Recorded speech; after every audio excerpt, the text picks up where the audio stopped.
Welcome back to Worldwide Core Radio, the Moorish Perspective. I'm your host, J. Allen-Bey, with my co-host, T. Denson-EL today. And we've been talking about human equality. We've been dealing with Jesus and this a lesson that he's given to people.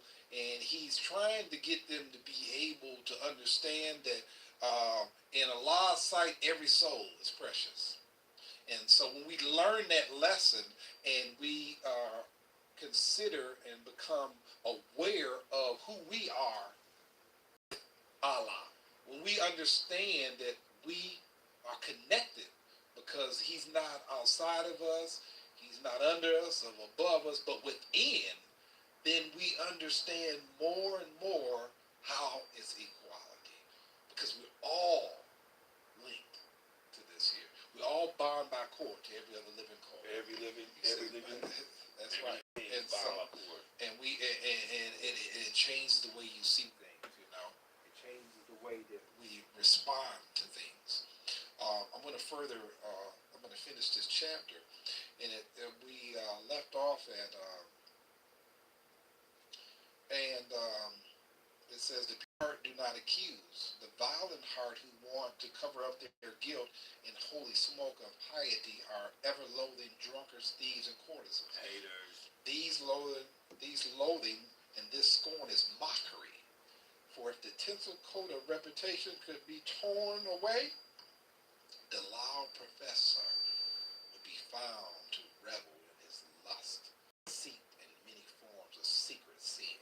The man who spends his time in pulling other people's weeds can have no time in pulling his own, and all the choicest flowers of life will be choked and die, and nothing will remain but darnel, thistles, and burrs. And Jesus spoke a parable. He said, behold, a far farmer had a great fields of ripened grain. And when he looked, he saw that blades of many stalks of wheat were bent and broken down. Now, the reason why he's using this particular parable is because he's dealing with farmers. And what I've learned is that in this walk of life, in uplifting fallen humanity, you got to speak to the people in a language that they can relate to, And if you get so high where you can't understand what's going on, you're going to miss the mark, You're not going to see this thing like you need to. And so what he's doing is he's giving them something that they can relate to. And so he says, and when he sent his reapers forth, he said, we will not save the stalks of wheat that have broken blades. Go forth and cut and burn the stalks with broken blades. And after many days he went to measure up his grain, but not a kernel could he find. And then he called the harvester and said to them, where's my grain? Wow. They answered him and said, we did according to your word. We gathered up and burned the stalks with broken blades, and not a stalk was left to carry to the barn. Yes, sir. Can I ask you a question? Yes, sir. Yes, sir. Listen here. You just said some things that struck a nerve, right? Okay. We have to be able to apply the science to our own self, right? So that's the only way it's relevant. And know thyself, that's right? the only way it's relevant. So, I know this, what you just said struck a nerve with me, and I think I'm a little bit seasoned, so I know a lot of Moors has touched them too. When you just read, it says, the instruction 26, it said, and when he sent his reapers forth, forth. The reapers, you know what I'm saying? We know how to use the word reaper in many different capacities. When his reapers, he sent his reapers forth, he said, we will not save the stalks of wheat that have the broken blades. That's right. How many of us are guilty of that? How many of us have issued a decree that we would not save the blades, the broken blades? The grains for broken blades. They're not worth it. She's broken down. He's broke down. He's no good. He's unemployed or crippled or ex-con and just went out of prison or whatever the case may be. Again, we're talking about. He sent his reapers forth. He said, we will not save the stalks of wheat I like the word wheat, first of all. I like that hue. You know what I'm saying? We would not save the stalks of wheat that have the broken blades. Right. I believe that most of our stalks of wheat have broken blades. And so, and that includes I and you as well, right? See, we coming at you from a spiritual, this is Jewish perspective. That's here. right. This is not geopolitical. This ain't, organization. This is all about a lot of men. Go forth. It says, go forth and cut and burn the stalks with broken blades. Listen to those words. Right. Go forth and cut and burn stalks with broken blades. That means there's no sympathy here. No sympathy. Everybody got to go. You got to go. If you ain't right and exact, if you are not perfect, you are out of here. That's right. That's the mindset. That was the mindset, right. Go forth and cut. And he said after many days he went to measure up his grain. Absolutely. Then I'm guilty. Yes. I'm guilty. I'm here to make a speedy reparation. Right. In front of the world. You know? He says after many days he went to measure up his grain, but not a kernel could he find. Now I'm very hard on the human species. Absolutely. I've been through so much, and some of us been through so much that we have we call it zero tolerance. Right? And so that we don't have much sympathy. But it's funny that you say that, because the fact that the people who don't sympathize for others expect mercy from Allah. They expect their conditions to change, and they're looking for Allah to grant them something great, when yet you've given nothing great. When you don't have a heart to sympathize and mercy for others, there's no way that you can reap mercy. You see? And that's what we have to understand. This is the message we have to teach. And when we learn this as a nation of people, we'll treat each other different. Okay. We'll treat each other different. Okay. As a nation of people. As a nation. Got you. Not take you to save yourself. No, that's what I do. Right. But see, now I've saved myself. See? All right. Okay. And once I understand exactly who I am, now it's imperative that I be the living example to give you to you. Okay. So I can throw out a lifeline. Okay. See, I can throw a lifeline because guess what? I ain't gonna jump in the water. Right. I'm secure. Right. My anchor is in. We use a phrase in the More Science of America about holding on to the gospel plow. See, my hand is tied to it. Even if I want to pull away, I can't pull away. I'll just pull the thing on my head. So I can't go. The plow fall on top of me. Right. But it will never separate. Right. It's going to be me. It's going to be me. One and the same. One and the same. One and the same. Allah, I and my Father are one.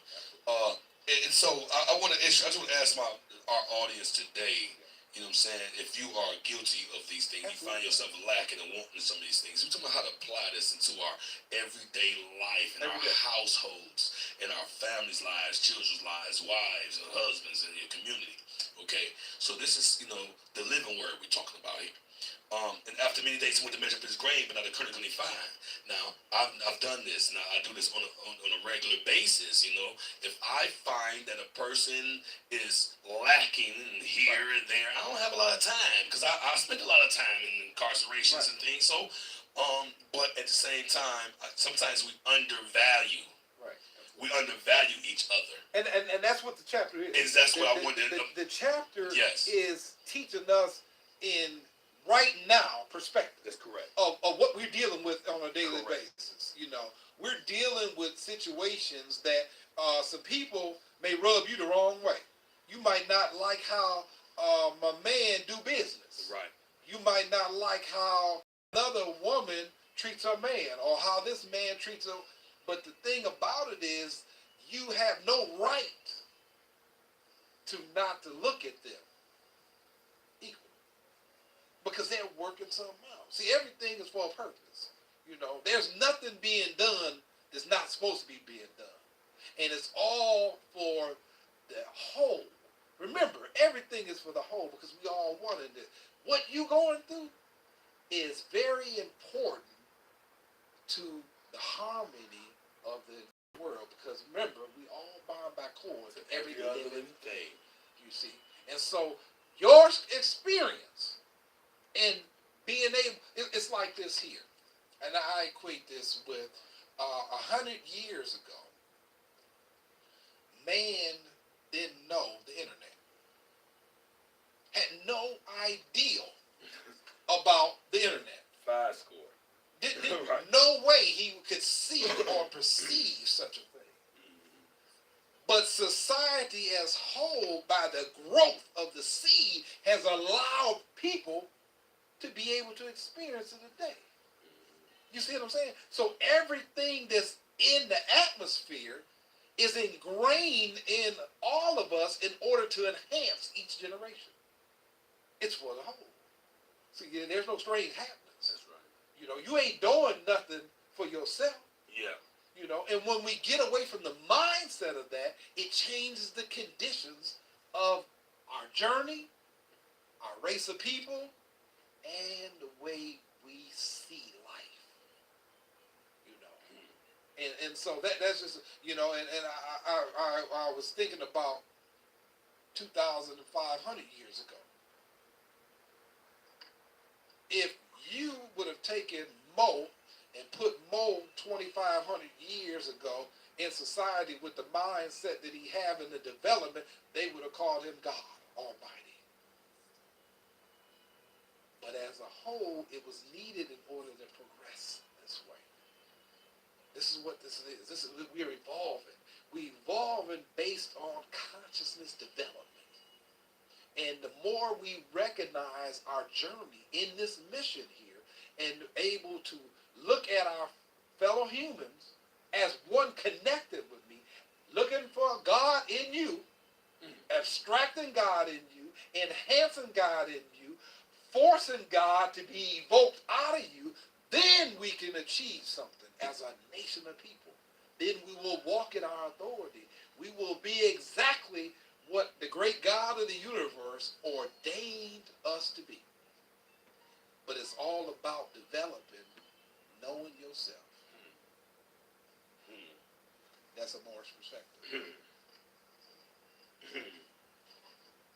And then he set the mic down. Right? You finish that. Let me,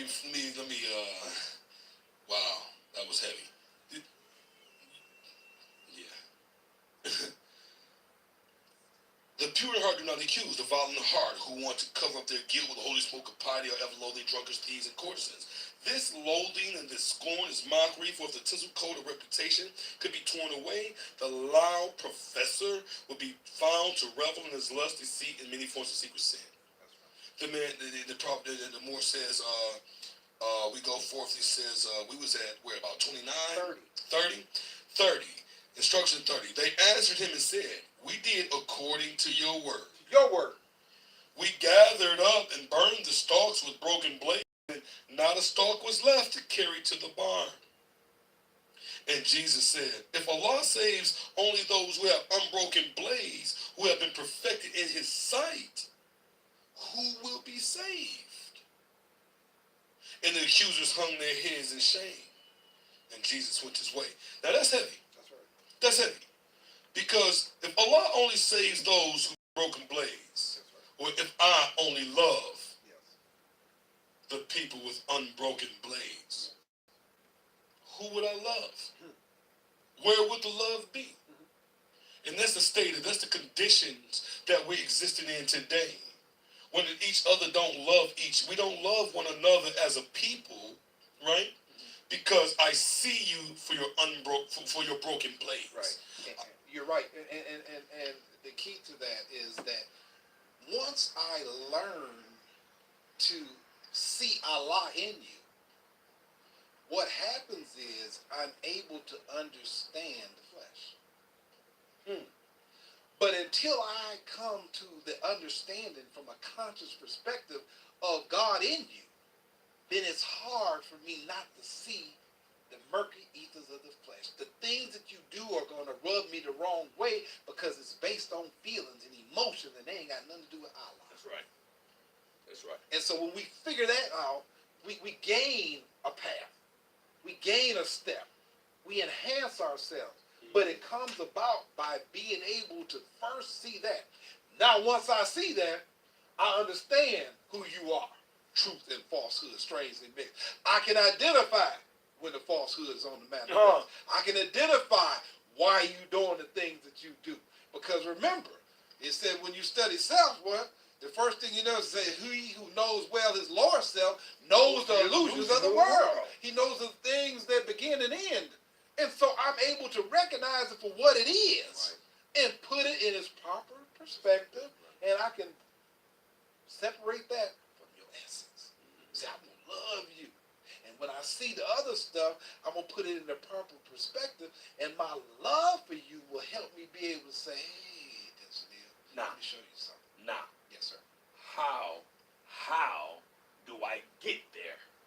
It comes about with first studying self. Finding exactly the Allah in me. I have to be able to dig some stuff out. See, I have to make some real hard. I got to really look in the mirror and say, you know what, man? Beneath the rocky soil, deep know, down beneath the rocky soil. You know, you're not always doing this the right thing, and this is why you do what you do. You know, you deceitful because of the fact that in your intent to try to do right, you're doing it for the wrong purpose. See, when I looked within and seen that I was trying to do righteous because I want you to think I'm a righteous man, then I was way off. You see, I wasn't getting to the surface. I couldn't get to Allah because there was a blockage there. When I start to understand that you got to do you debase things, yourself. Oh, of course, You because the debase fact yourself I was right doing it, my intent and purpose wasn't for righteousness. Ego. And once I understood exactly that I had to pull that away and be able to be comfortable and understanding, no matter what you think, I'm going to do what's right regardless of what you do. Come on. Now my conditions started to change because I resonated to a surge that was within me. And the surges within me ignited something, and it told me that stop looking outside your answer. Listen to the still small voice. And when I started to do that, I noticed that not only did my life change, but the way I thought changed. And once my thinking changed, I learned that I had the power to control the things outside of me based on the energy within me. That's what we're more. I'd like to thank you for tuning in to Core Radio. We're here live. We thank our DJ, our host, our mastermind over there, Mo, for his production today. The great music he's played for us. He's kept me on cue, and when I get long-winded, he gives me we got some time, and I appreciate that. I appreciate you, brother Denson-EL. I appreciate Worldwide Core Radio, and once again, from a Moorish perspective, and we like to plug this in. June 14th, 15th, and 16th, we're having our Juneteenth Freedom Day, and we're going to represent Detroit because it's Freedom Day, Detroit. This is what's happening. We're going to show not only Detroiters, but the world who we are and what we stand for. Peace.